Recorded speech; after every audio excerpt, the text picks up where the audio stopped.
Muy buenas tardes a todos los colegas. Bienvenidos a las revisiones de enfermedades infecciosas en pediatría. En el día de hoy, la doctora Mónica Pérez Sánchez, quien es residente de segundo año de pediatría de la Universidad Libre, seccional Cali, nos va a enseñar acerca de infección de piel y tejidos blandos en pediatría. Bienvenida, doctora Mónica, y muchas gracias. Muchas gracias, doctor. Entonces, como ya lo dijo el doc, hoy vamos a hablar sobre infección de piel y tejidos blandos y debemos empezar diciendo que este es un conjunto como tal de infecciones que afectan tanto piel como fascias y músculo y que tiene un espectro como tal de presentación muy amplio porque puede presentar tanto síntomas leves como una enfermedad severa. Se clasifica de acuerdo como tal a una variable en específico, de acuerdo, por ejemplo, al sitio de localización en el que se produzca la infección, también de acuerdo al microorganismo que esté produciendo la infección, a la extensión, al compromiso como tal en la piel, la tasa de progresión, la presentación clínica y la gravedad como tal también de la infección. En cuanto a la epidemiología, las infecciones de piel y tejidos blandos son una consulta muy frecuente tanto en el servicio de urgencias como en consulta externa, y en Estados Unidos se ha visto que aproximadamente 14 millones de personas consultan de manera ambulatoria por este motivo, y más de 6 millones, representa más de 6 millones de visitas en urgencias en Estados Unidos. Y la incidencia global en Estados Unidos es de 48 por 1000 personas. El agente etiológico que más produce infección de piel y tejidos blandos es Staphylococcus aureus, con más del 70% de los casos, y se ven más afectados los niños que los adultos. En Colombia, por ejemplo, se ha calculado más o menos una prevalencia global de Staphylococcus aureus meticilino resistente del 45 al 51% en todas las infecciones invasivas en un hospital de cuarto nivel. También se ha observado, por ejemplo, esta es una caracterización que se hizo en Medellín, donde pues, se hizo un estudio descriptivo retrospectivo, analizaron los aislamientos de Staphylococcus aureus, tanto meticilino resistente como sensible, durante 2 años, y se observó una prevalencia de Staphylococcus aureus meticilino resistente del 31%. También se observó una edad promedio de 6.5 años, que esta pues, fue significativa porque se observó que en los pacientes que presentaban Staphylococcus aureus meticilino resistente eran menores, mucho más menores que los que tenían Staphylococcus aureus meticilino sensible. También observaron que la infección de tejidos blandos más común fue el absceso, seguido de las infecciones del sitio operatorio y posteriormente de la celulitis. Otra cosa también que observaron fueron las comorbilidades. O sea, la mayoría de los pacientes que presentaban Staphylococcus aureus tenían comorbilidades hasta en el 85%, y las infecciones recurrentes se observaron hasta en el 14% de los niños. Entonces, esto es para que tengamos en cuenta que hay muchas patologías que pueden predisponer también de que los pacientes estén colonizados por Staphylococcus aureus. Y se ha visto que el simplemente hecho de tener como tal la colonización aumenta más el riesgo hasta de 8 a 12 veces para posterior hacer una infección por Staphylococcus aureus. Entonces tenemos que tener en cuenta siempre pues, los factores de riesgo y siempre pensar para poder asimismo actuar frente a este tipo de infecciones. Dentro de los factores de riesgo que tenemos están los locales, cualquier trauma que tengamos que me lesione la piel, esas barreras que nosotros tenemos, todo eso hace que me predisponga a mí a que podamos tener una infección por Staphylococcus aureus. Entonces, todo lo que son quemaduras, mordeduras por animales, heridas quirúrgicas, también el tener una mala higiene, el hecho de simplemente tener una herida y no lavarme las manos y pasar mis manos sobre ella, pues también esto hace que aumente pues, el riesgo de infección. También tenemos otras Otros factores de riesgo sistémicos, dentro de estos están pues enfermedades de base como diabetes mellitus o comorbilidades como inmunodeficiencias celulares u humorales, VIH, u otras causas como también el tratamiento con glucocorticoides o con ciclosporina, con cualquiera de esos inmunomoduladores que me pueden predisponer a mí también pues que esta infección progrese. Entonces vamos a empezar clasificando las infecciones de piel y tejidos blandos de acuerdo a su localización. Entonces, las capas de la piel pues son epidermis, la dermis, el tejido celular subcutáneo y el músculo. Hay varios tipos de infecciones que afectan cada una de estas etapas y también las podríamos dividir en si tiene presencia o ausencia como tal de pus, que pues esta manera de dividirlas en cuanto a la presencia o ausencia de pus, pues es lo recomendado por las guías IPSA.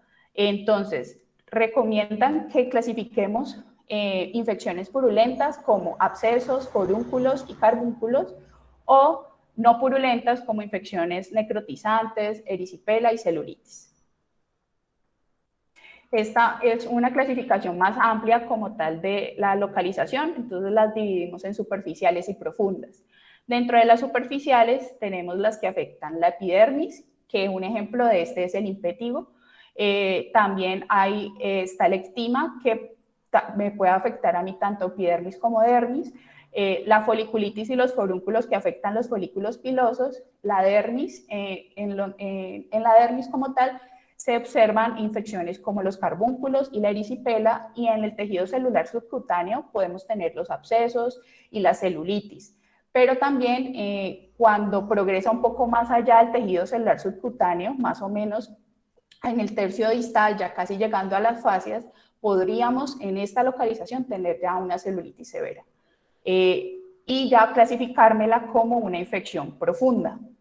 Las que afectan entonces las fascias y los músculos, pues van a ser clasificadas como infecciones profundas, como lo son las fascitis necrotizantes y las mionecrosis y las piomiositis.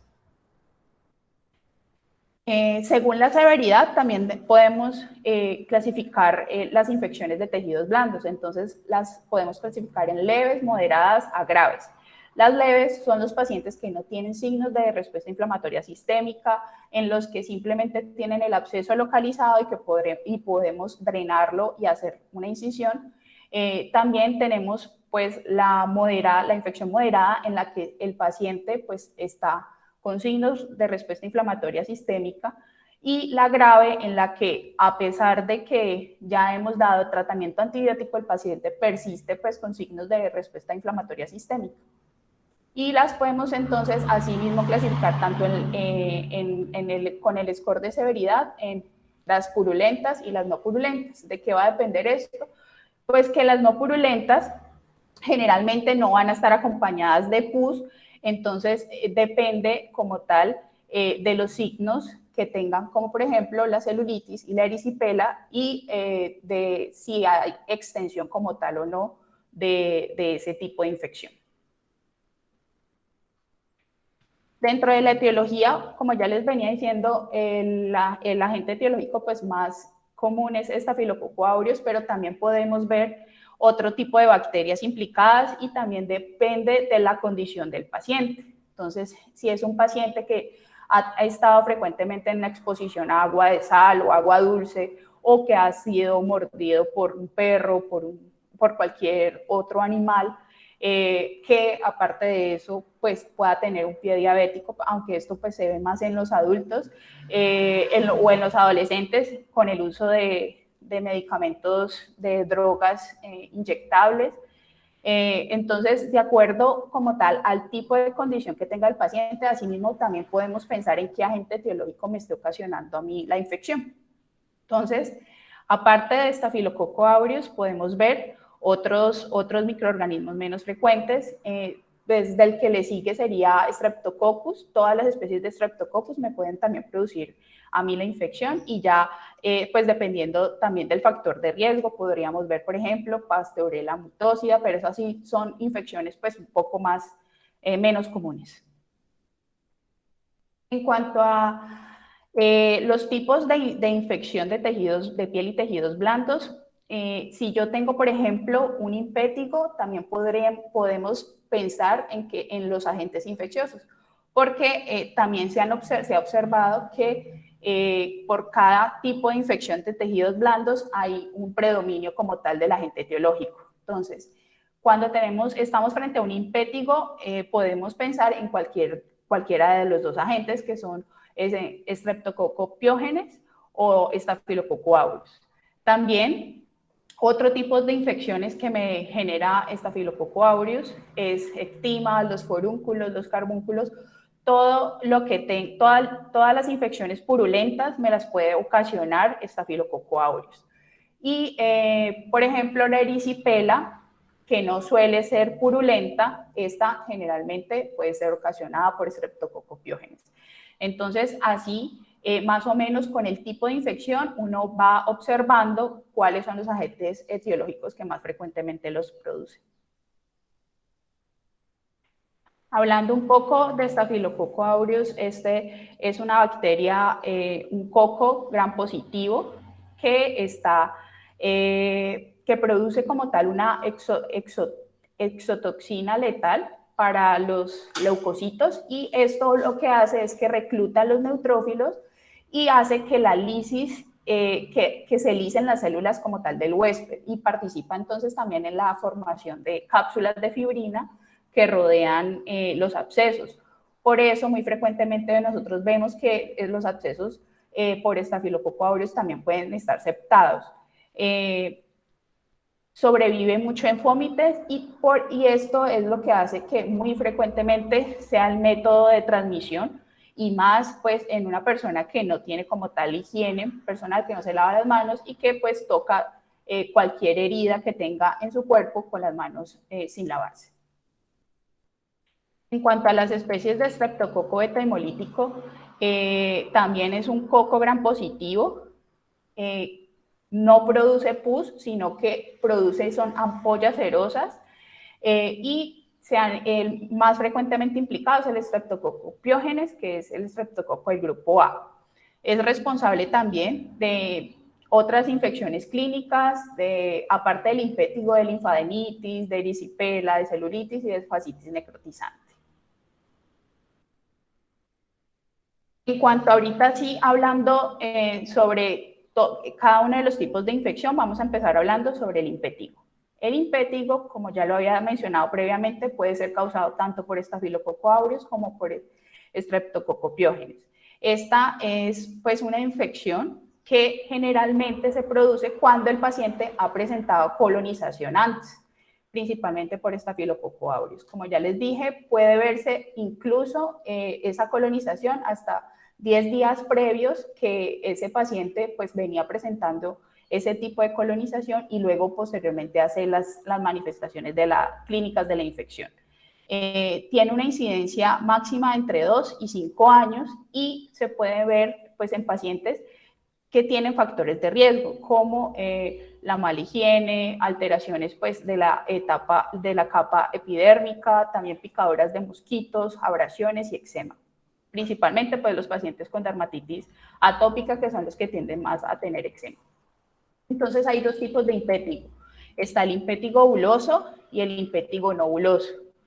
Staphylococcus aureus produce principalmente el impétigo buloso, pero el que nosotros más frecuentemente vemos es el impétigo no buloso. El impétigo no buloso se caracteriza por estas costras melicéricas amarillentas. Generalmente es la evolución como tal de las lesiones de tipo pápula, luego vesícula y luego pústula, y posteriormente se ven este tipo de costras que se les dice que son como doradas o amarillentas, que son características de infección o del impétigo por Staphylococcus aureus principalmente. El impétigo buloso se produce por Staphylococcus aureus meticilino resistente en la mayoría de los casos. En esta nosotros podemos observar que esas ampollas no son dolorosas, Generalmente se presentan en tronco, en extremidades, no tanto como el buloso que se puede presentar también mucho en cara. En cuanto al eczema, pues esta es una infección más profunda que el impétigo y se presentan lesiones ulceradas en saca bocado y pues estas también tienen una costra, pero esta costra tiende a ser más verde amarillenta. Se extienden entonces en la dermis con bordes elevados y eritematosos y usualmente esto deja una secuela. El microorganismo más frecuentemente implicado también son los streptococos y Staphylococcus aureus y también podría ser polimicrobiana. Generalmente este tipo de infección se manifiesta con otras lesiones alrededor. Como lo vemos aquí, pues la típica lesión en saca bocado. El eczema gangrenoso, por el contrario, se ha implicado más con las infecciones por Pseudomonas aeruginosa, los pacientes que tienen septicemia. Y generalmente es una vasculitis cutánea que no solamente pues, se ha producido por Pseudomonas aeruginosa, sino también por otros microorganismos como Staphylococcus aureus, piógenes, hongos y otros microorganismos menos comunes, pero lo más frecuentemente que se ve es que se ha producido por Pseudomonas aeruginosa. Los pacientes generalmente evolucionan, empiezan con nódulos que no son dolorosos, luego con úlceras, posteriormente ya esas úlceras son dolorosas, necróticas y dejan posteriormente una escara. En cuanto al diagnóstico del impétigo y del eczema, es netamente clínico, con todas las características que mencionamos antes. Inicialmente pueden ser tratados los pacientes si no están comprometidos, si no tienen signos de respuesta inflamatoria sistémica, si el paciente está clínicamente estable, se puede tratar con antibiótico tópico, como por ejemplo mupirocina, ácido fusídico 2 veces al día. Se recomienda de 5 a 10 días para el impétigo o para el eczema, pero en el eczema se prefiere principalmente el tratamiento oral. Cuando la infección es producida por Staphylococcus aureus meticilino resistente, la duración del tratamiento antibiótico debe ser 7 días y debe ser o con trimethoprim sulfa o clindamicina. Si estamos frente a un Staphylococcus aureus meticilino sensible, se le da manejo con cefalexina o con diclosaxilina. Si la infección es muy característica de Streptococo beta hemolítico del grupo A, podríamos iniciar tratamiento con penicilina oral o también se le podría dar al paciente cefalexina. En cuanto al absceso cutáneo, este tipo de infección generalmente se produce cuando se localiza pus en una parte como tal específica de la piel que afecta dermis e hipodermis. Generalmente nosotros vemos son nódulos dolorosos sensibles y la característica del absceso es que puede ser fluctuante. Cuando uno lo palpa, él tiende a fluctuar, pero generalmente en las primeras etapas del absceso. Generalmente posteriormente, cuando ya progresa la infección, podríamos ver una lesión más indurada, pero cuando se está presentando, cuando apenas se está iniciando, la característica es que es fluctuante. Y también otra característica del absceso es que generalmente es una lesión redonda. Es redonda y alrededor es eritematosa. También el microorganismo más comúnmente asociado a los abscesos cutáneos es Staphylococcus aureus y se ha observado hasta en el 75% de los casos, con un predominio por el Staphylococcus aureus meticilino resistente. También se han observado otras especies de Staphylococcus, coagulasa negativo, en la que se aísla y aparte de esto, Streptococcus beta hemolítico hasta en el 5% de los casos. Hay que tener en cuenta también que los pacientes que hacen abscesos cutáneos también muy frecuentemente tienen factores de riesgo asociados, entonces siempre buscar como una lesión por donde de pronto haya empezado la infección. Generalmente ellos tienen una lesión central como especie de costra también, pero por ahí podríamos ver que también pueda estar saliendo pus. En cuanto al diagnóstico del absceso, también lo primero es la clínica, observar pues el paciente con las características que mencioné previamente, las fluctuaciones al palpar como tal esa masa indurada, como la induración y el halo eritematoso hacia alrededor, el calor, rubor, pues todos los signos de inflamatorios. Y otras ayudas diagnósticas que me podrían a mí hacer sospechar sobre un absceso cutáneo está pues la ecografía de tejidos blandos, en donde la podríamos solicitar en caso tal de que me quede dudas de que el paciente tiene un absceso, de que por clínica yo no pueda decir si sí o no tiene un absceso, entonces ahí solicitamos ecografía de tejidos blandos y vemos principalmente imágenes hipoecoicas con realce acústico por acumulación de pus. La ITSA recomienda la tinción de Gran y el cultivo pues, de pus para los abscesos recurrentes, no de entrada. También lo que se recomienda es que si el paciente tiene un absceso de más de 5 centímetros de tamaño, si tiene fiebre, signos de respuesta inflamatoria sistémica, un paciente inmunocomprometido, lo ideal es de hacer incisión y drenaje de ese absceso. Lo que se recomienda en cuanto a terapia antimicrobiana es trimetoprim sulfa o clindamicina para cubrir Staphylococcus aureus meticilino resistente, y esta terapia se va a llevar hasta 7 días. De todas maneras, va a depender de la evolución clínica del paciente. Si el paciente no puede realizar el tratamiento ambulatorio porque tiene todos estos signos que me hacen a mí pensar que el paciente se está complicando y necesito darle manejo intrahospitalario, entonces lo ideal es colocar vancomicina con alternativa del Linezolid, pero pues eso ya depende mucho como tal del tipo de Staphylococcus aureus que tenga el paciente y pues también del patrón de resistencia del centro en el que se encuentra el paciente. Posterior al drenaje y a la incisión, podemos dar un manejo antibiótico de 5 a 10 días, pero si el paciente requiere como tal quedarse en el hospital, la duración del tratamiento que se recomienda es de 7 a 14 días. Ahora sí, hablando sobre otro tipo de infecciones como las foliculitis, los forúnculos y el carbúnculo.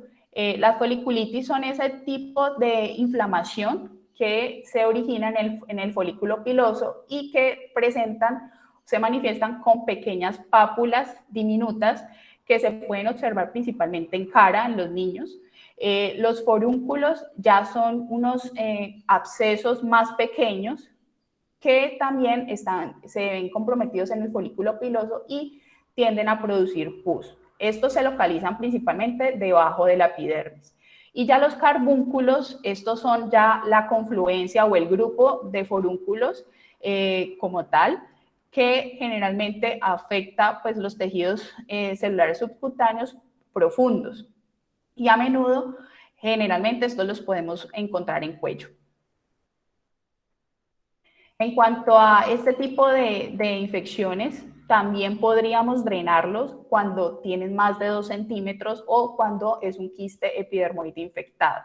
Pero entonces lo mismo que recomendaron para como tal el absceso propiamente dicho, si el paciente tiene un absceso de más de 5 centímetros con signos de respuesta inflamatoria, es un paciente que tiene, pues que se observa que tiene una infección de tejidos blandos purulenta, lo ideal es hacer la incisión y el drenaje del absceso. Y el tratamiento ambulatorio y hospitalario es igual que el que previamente pues, expliqué en el absceso. En cuanto a la celulitis purulenta, pues esta se asocia con un foco purulento, como un absceso. Entonces, podemos ver que hay tanto celulitis purulenta como no purulenta. La purulenta, generalmente, como les dije, se asocia con el absceso y vemos un sitio de entrada. Generalmente tienen de pronto algún foco por donde haya entrado como tal la bacteria y haber producido la infección. estas lesiones generalmente las produce Staphylococcus aureus, y lo ideal es dar trimetoprim sulfa, o sea, cubrir para Staphylococcus aureus meticilino resistente, porque es el que más pues, frecuentemente se manifiesta pues, con estas infecciones.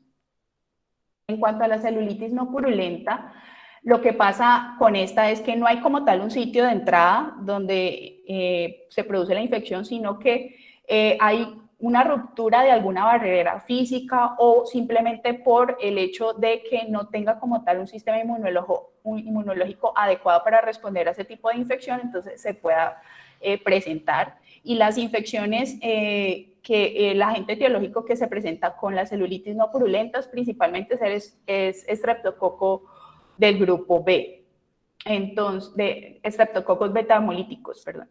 Y pues estas están implicadas principalmente, vamos a ver como tal, en las extremidades, vamos a ver eritema, vamos a ver calor, todos los signos inflamatorios, pero no vamos a ver una colección como la vemos en la celulitis purulenta.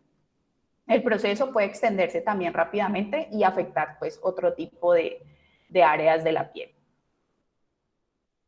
La erisipela viene siendo como un subtipo de las celulitis no purulentas, pero entonces la erisipela lo que tiene característico es que las lesiones tienden a ser como un salmón brillante y que son muy delimitadas, son como lo vemos en esta imagen, son lesiones que nosotros podemos decir dividir la piel sana de la piel afectada. Entonces, esa es la característica de este tipo de infección y ocurre principalmente en los miembros inferiores. Tiene también un inicio agudo con fiebre alta y pues afecta principalmente la epidermis.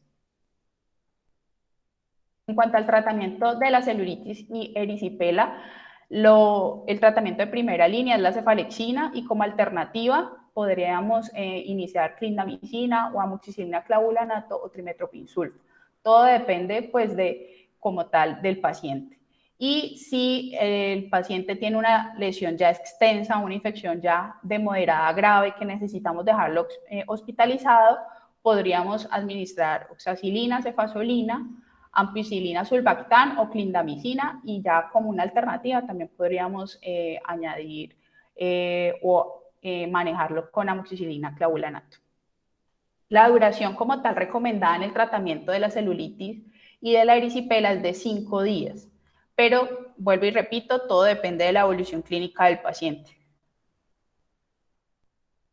En cuanto a la fascitis necrotizante, esta es una enfermedad, una infección que generalmente se produce es porque hay una invasión bacteriana, produce necrosis de la grasa subcutánea, de los músculos y de la fascia, y estos pacientes generalmente pues se manifiestan así porque las bacterias producen una tormenta de citoquinas impresionante y hay mucha inflamación y posteriormente hay necrosis. Entonces, ¿cómo sospechamos que un paciente tenga fascitis necrotizante? Primero, porque el paciente va a tener un dolor que no se explica inicialmente por qué lo tiene. Aparte de eso, va a tener ampollas, lesiones equimóticas, con crepitaciones, y también puede tener hipoestesias localizadas en el pie y signos inflamatorios sistémicos. Las fascitis necrotizantes se dividen en dos tipos. La tipo 1 es de origen polimicrobiano y esta generalmente se observa en los adultos mayores, pacientes que ya tienen comorbilidades como diabetes, como fisuras, y las variantes como tal que observamos en este tipo de infección son las celulitis necrosantes sinergistas y la celulitis no clostridial anaeróbica. Las fascitis tipo 2 son monomicrobianas y estas con mayor frecuencia se observan por gérmenes gram positivos, principalmente Streptococcus del grupo A, seguido por Staphylococcus aureus meticilino resistente. Se Se pueden presentar a cualquier edad y no necesariamente las fascitis tipo 2 tienen que tener un factor de riesgo para producir como tal la infección. Puede presentarla a cualquier persona sin tener como tal propiamente un factor predisponente. Y se observa también que afecta mucho a los miembros inferiores, más o menos en 2/3 de los pacientes. También hay un grupo 3 que son por otros gérmenes menos comunes, como las aeromonas y Vibrio vulnificus. Esta es como tal la fisiopatología de la fascitis necrotizante, en donde observamos la tipo 1, que es la polimicrobiana, y la tipo 2. Entonces, en la tipo 1 vemos que sí hay una desvitalización del tejido, pero también hay un sinergismo con varias bacterias, por eso es polimicrobiana. Pueden haber anaerobios, estreptococos, gram negativos, entre otros. Mientras que la monomicrobiana en esta puede aparecer espontáneo. Sí, propiamente va a haber una alteración como tal de las barreras, pero se puede producir también espontáneamente. Y en esta, pues, se va a asociar principalmente a los estreptococos del grupo A, Vibrio vulnificus y Clostridia especies, y Staphylococcus aureus meticilino resistente. Entonces, ¿qué hacen estas bacterias? Lo que hacen es que estas tienen exotoxinas y producen un crecimiento y una propagación rápida bacteriana, y producen entonces una tormenta de citoquinas que se van a comportar como superantígenos y posteriormente van a hacer una oclusión vascular, produciendo ya una infección necrotizante. Entonces, hay varios espectros como tal de fascitis necrotizante. Puede haber celulitis necrotizante, fascitis necrotizante, mionecrosis. También me puede llevar al paciente a síndrome de tóxico por estreptococo. Pueden haber también gangrenas de Fournier. Esta pues es principalmente lesiones perineales como tal necrotizantes. Y la angina de Ludwig, que se manifiesta principalmente por infecciones odontopediátricas, entonces afecta como tal todo el piso de la boca. Entre otras se pueden ver también. ¿Cómo sospechamos entonces que el paciente, aparte de, pues, de la clínica que previamente dijimos, tiene una fascitis necrotizante? Primero, con los laboratorios también podríamos sospecharlo porque pues hay un score que me indica a mí el riesgo, si tengo bajo, moderado o alto riesgo para tener una fascitis necrotizante. Cuando tenemos un paciente que tiene una leucocitosis marcada de más de 30.000 por milímetro cúbico, esto es característico de una infección por Clostridium, entonces tenemos que tenerlo en cuenta.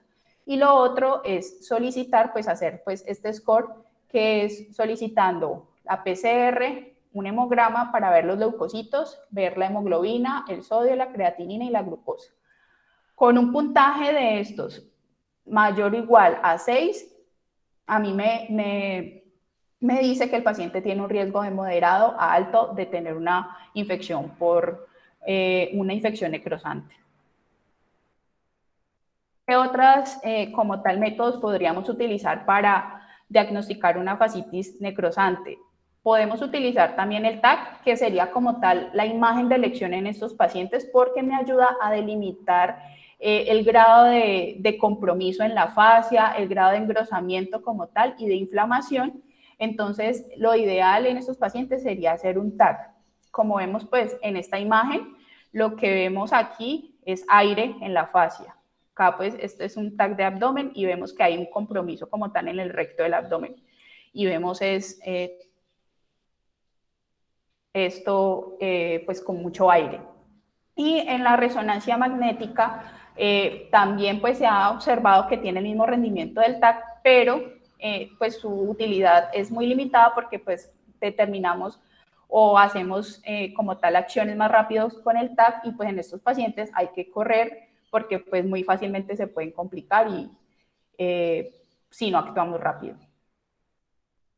También otros exámenes que podríamos solicitar en fascitis necrosante es la ecografía de tejidos blandos. En esta hay también unos patrones específicos que me ayudan a sospecharlo, como es cuando presentan el gas tisular, engrosamiento irregular también de la fascia y el líquido perifacial, como lo vemos en esta imagen. Esta es la primera imagen que se tomó en ese paciente. Vemos que no ha perdido como tal la hiperecogenicidad, lo vemos blanco, pero posteriormente, unos días después, vemos esto más negrito, vemos más ecogénico esto, y esto lo que me indica es que el paciente tiene líquido en la fascia. Entonces, por estos signos también me puedo guiar y sospechar fascitis necrosante. Y lo ideal también sería hacer la exploración quirúrgica y el desbridamiento, porque es como tal el gold estándar tanto para el tratamiento como para el diagnóstico. Se ha observado que estos pacientes, si llegan, ingresan y pasan más de 24 horas sin que se les haga como tal una cirugía, pues la sobrevida disminuye, como si se ha visto que aumenta cuando se hace menos de 24 horas después de haber ingresado como tal en la institución. La terapia recomendada como tal en esos pacientes es tratamiento antibiótico de amplio espectro que me cubra mi Clostridium, bacterias gram negativas y Staphylococcus aureus meticilino resistente. Entonces se recomienda piperacilina tazobactam, vancomicina y clindamicina. Y ya en caso de que tenga como tal identificado el germen como Aeromonas hydrophila y Vibrio pulnificus, entonces ahí también vamos a poder dar un tratamiento dirigido hacia cada una de esas bacterias. Estos son los cuadritos en los que están las dosis tanto en adultos como en niños de los antibióticos. Los pueden encontrar en la última guía de la ITSA, que es del 2014. Acá pues tenemos, en caso pues de que queramos tratar infecciones por estreptococo, entonces acá tenemos todas las dosis de los antibióticos, al igual que para las infecciones por Staphylococcus aureus. Entonces se las dejo para que las puedan observar y buscar posteriormente en el artículo. Entonces, otra cosa que es muy importante es prevenir como tal las infecciones por Staphylococcus aureus. ¿Por qué? Porque como ya vimos, si hay una colonización previa, pues me aumenta mucho el riesgo de infección. Entonces, siempre debemos recomendarle a los pacientes el cuidado de las heridas y la educación sobre la higiene, que se le bañen por completo todos los días, que se laven las manos con agua y jabón idealmente, aunque pues también se recomienda que se desinfecten con alcohol, y evitar que usen artículos personales de otras personas como cuchillas, desodorantes, toallas, porque pues esto aumenta el riesgo de colonización y infección posterior por Staphylococcus aureus. Entonces, en cuanto a la descolonización, hay varios medicamentos que se han utilizado para descolonizar en cuanto a Staphylococcus aureus, como mupirocina, que es el medicamento pues, más estudiado actualmente. Este es un antimicrobiano tópico, bacteriostático, y lo que hace es que altera como tal la síntesis de proteínas de la bacteria. Este se recomienda aplicar 2 veces al día en un esquema de 5 a 10 días. También están otros medicamentos que se han estado estudiando, pero pues todavía faltan muchos más estudios, como la retapamulina, que también es otro medicamento tópico bacteriostático, pero por ahora como tal faltan muchos estudios como tal para recomendarlo.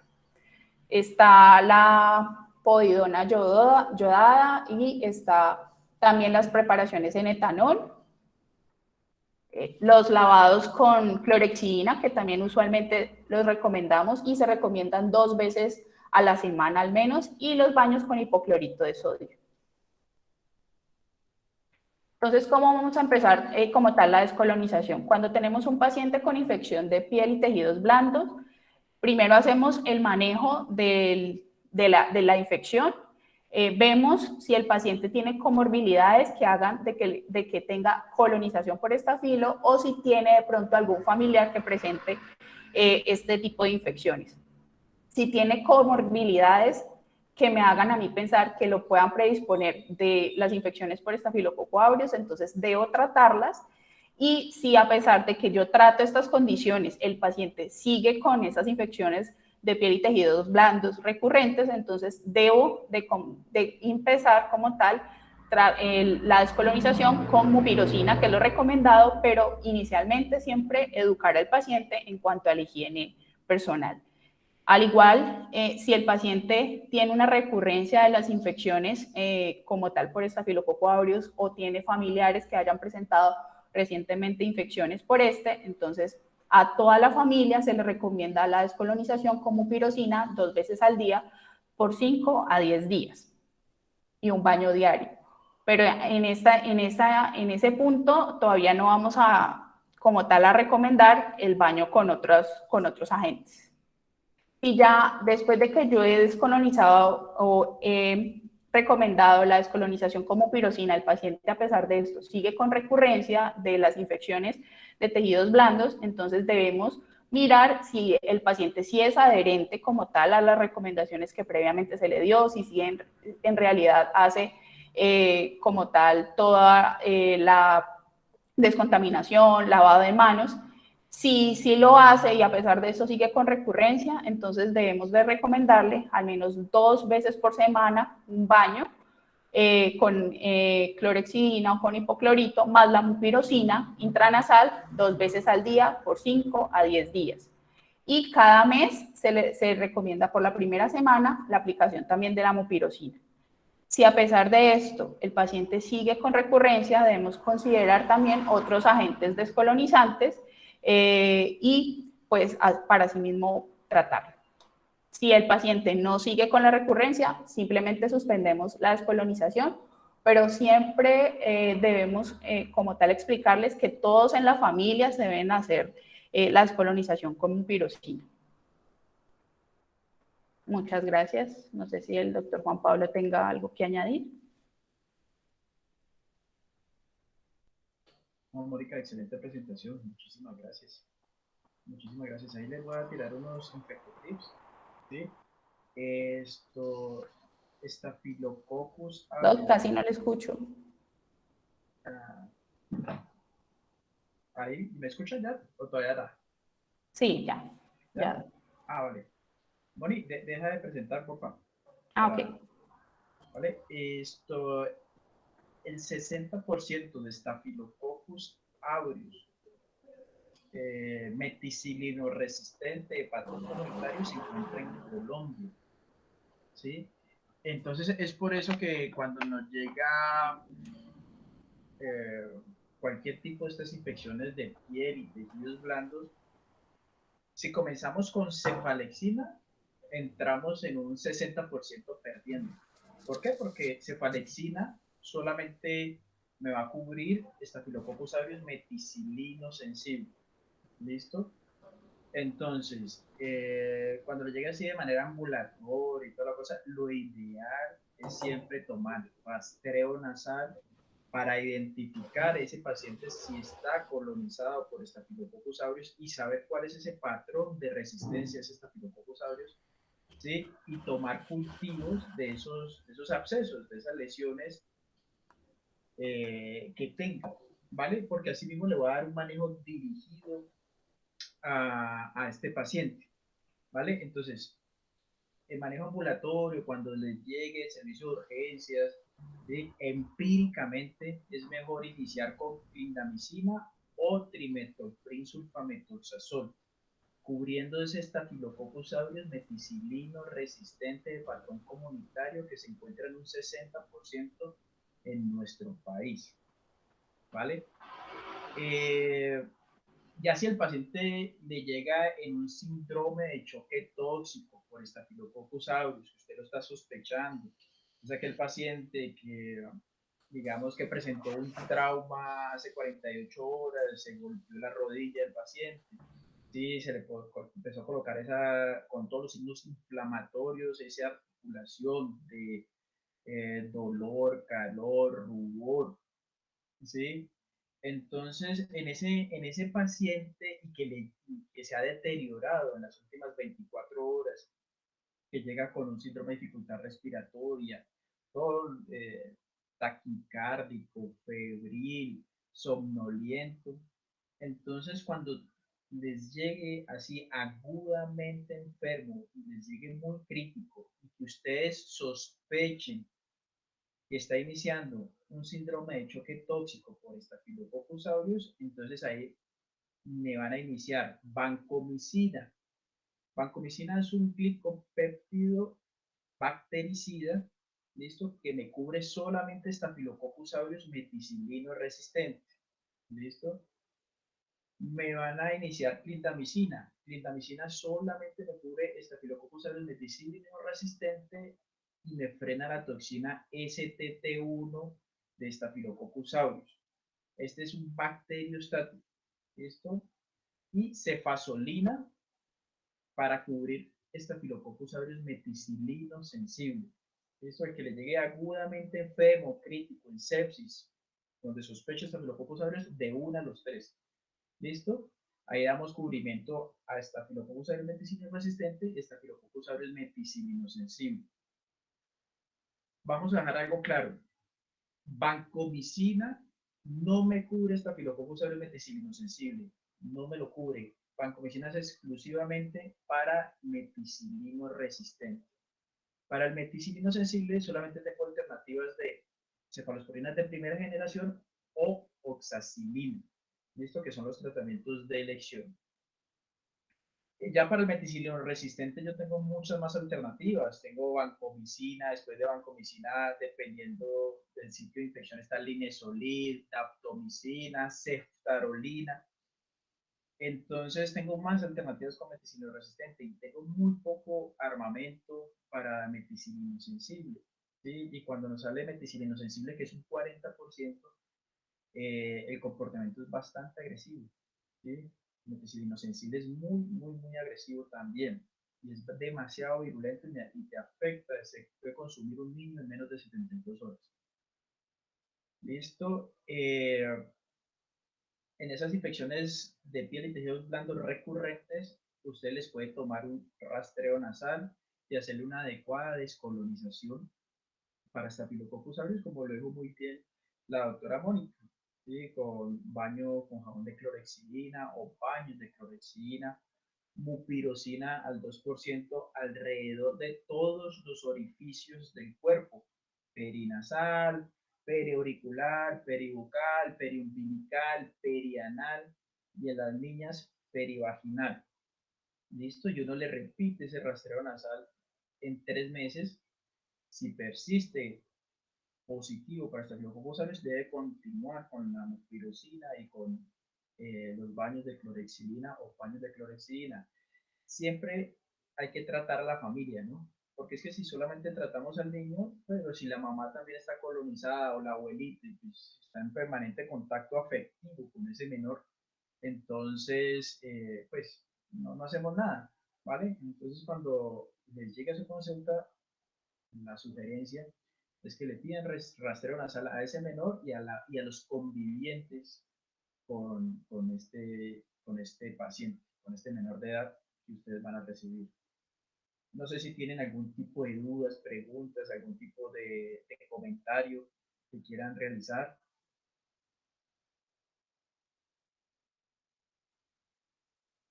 Doctor Gómez lo noto como muy callado. ¿Qué pasó hoy, doctor Gómez? ¿Está regañado hoy? Doctor, muy buenas tardes. Hola, doctora Marta Barbosa, ¿cómo está?